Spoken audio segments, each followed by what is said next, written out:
ব্যাপার? কি হয়েছে? কাল থেকে আমার স্বামীকে খুঁজে পাওয়া যাচ্ছিল না।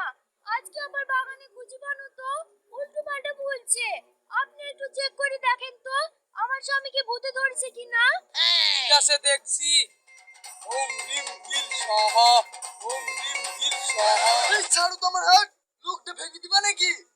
না, এর কাছে কোনো ভূত পেতনি নাই। এই, তুই তো খুব ভালো ছেলে, তাহলে এরকম করছিস কেনে? শয়তান কি জিনিস আমি সেটা দেখতে চাই। দেখ বাবা, শয়তান দেখবো বলেই তো আর দেখা যায় না। শয়তান দেখতে হলে আগে নিজেকে শয়তান হতে হয়, তবেই শয়তান দেখতে পাবি। তুমি ঠিক বলছো তো? শয়তানি করলে শয়তান দেখা যাবে তো? হ্যাঁ, দেখা যাবে। ঠিক আছে। আরে সরকারি ওগো, তুমি পাগলা হয়ে গেছো নাকি? কবিরাজের গায়ে ছাই দিই